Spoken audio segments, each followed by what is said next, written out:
students, welcome back to Doon Officers Academy. Today it's a second segment of subject verb agreement. So we will look at these sentences and see how are they different. So the first sentence is, time and tide waits for no one. So here we have got two subjects. It says time and tide. But these two subjects does not make the subject plural. It still remains single. So therefore it says the verb over here is waits. So you can see even if it says time and tide, because it is an idiom, it is a phrase, and it is a combination of two words. So time and tide, we don't speak it separately. Even if it's two, we make it singular. So therefore the verb is time and tide waits for none. My second example to subject and verb agreement is horse and carriage. You know that horse and carriage can never be separated, which means it is a strong love between husband and a wife. So horse and carriage generally is used for aristocratic people or for royals. So this both the combination go together. Then third is food and flies. So you are very familiar with the food. Wherever, that means it's a strong bond between food and flies. It will always be together. Even if there are two subjects, it will always mention as a singular verb. Next one is birds of a feather flock together. This simply means that the people of same interest will always hang out together, which means people with different interests cannot be together. So that's why we say birds of a feather flock together. Number 5 is, she did not like her job, but it was her bread and butter. So bread and butter means simply it is a job. Bread and butter cannot go together. Bread and butter is my favorite breakfast. Number 6 is so I already told you that people of same interest stick together. So these are different examples which have got two subjects, but they are considered as singular. The next set of sentences which we are going to look at are either, neither, or none. So either means it is positive, neither means it is no, and none means no again. So the first sentence which I have for you is, she always pays the fees, either in person or by check. This means that this sentence is of a positive nature. Let's look at the second sentence. Either you or your mom can come to the office to collect your certificates between 9 to 2 p.m. So here again we can see either you or your mom can come. So this is showing you one of the persons. आप आ सकते हो या mummy आ सकती है. So whether you come or your mother comes, it still makes you singular. So that is what I'm telling you about subject and verb agreement. So students, your third example is, either you come on your own or you take a bus to reach to the station on time. So in all the three sentences, we have seen that either means singular, but it means in a positive sense. Alright, so we have already finished with the word called either. Now let's go on to the word called neither. As you can see that N is present in the word, it means no. So the sentence says, neither the blue one nor the red one is available in the store today. So what it is telling you? It is telling you here, neither the blue one. So it is talking about one object, nor the red one. So here also talking about one object. So therefore the verb here will apply as a singular verb, and that is available in the store. So one more time, neither means none of these two sizes are available in the store. So neither will always speak about no. My next sentence is, we have two dogs. Neither one can follow the instructions. So here we can see the word says neither one.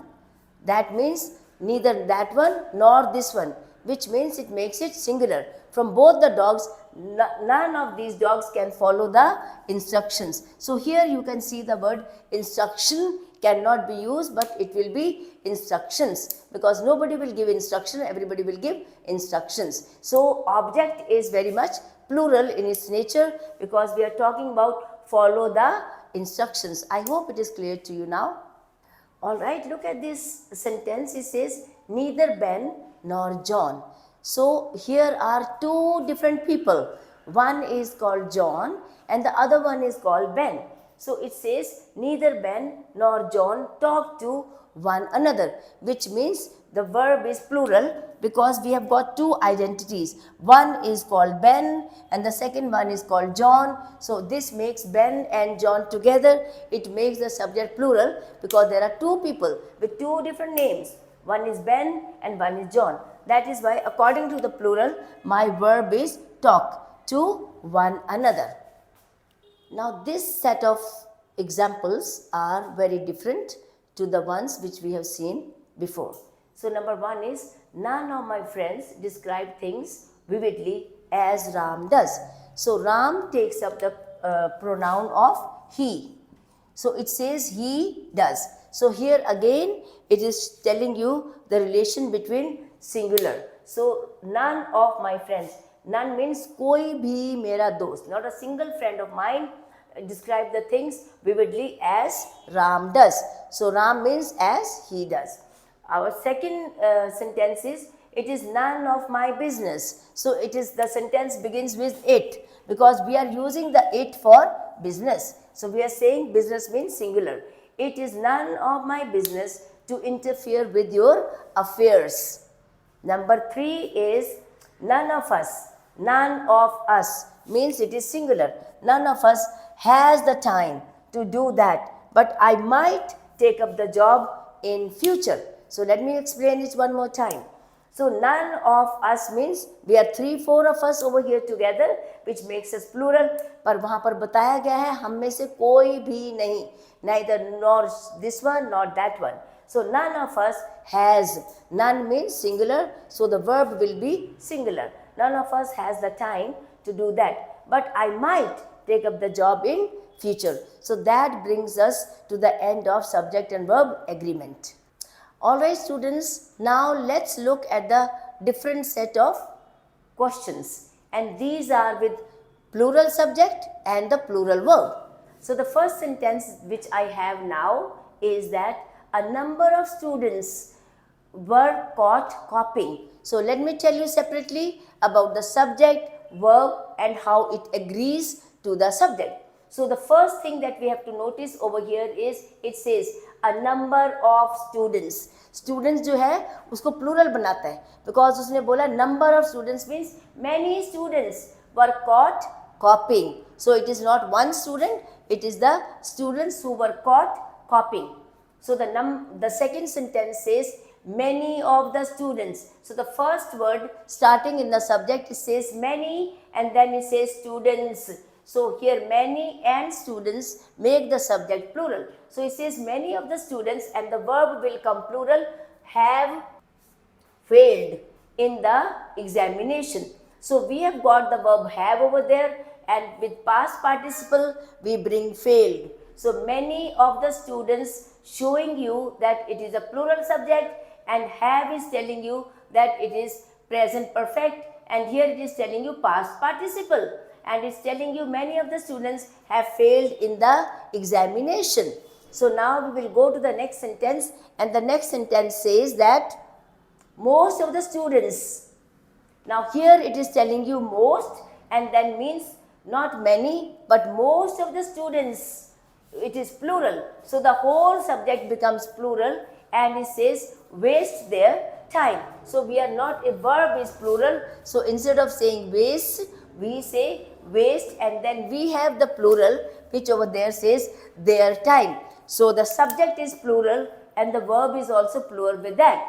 Now the next sentence says a large number of workers. So the first subject which is introducing to you in this, it says a large number of workers, which means many workers have struck work. That means they have been laid off from their work.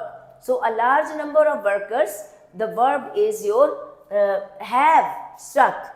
work, which means they have stopped working. So the next sentence is he and his friend, which means he is some name, you can call it Ram, and his friend Sham. So Ram and Sham means they have become two. So he and his friend not has but have arrived. So इसको हमने and के साथ ये क्या बन गया, दो. So therefore now I think this is the end of the session of my subject verb agreement. I hope that you must have enjoyed the session, and I will welcome you in my next segment of the grammar lesson when I begin it again. Thank you.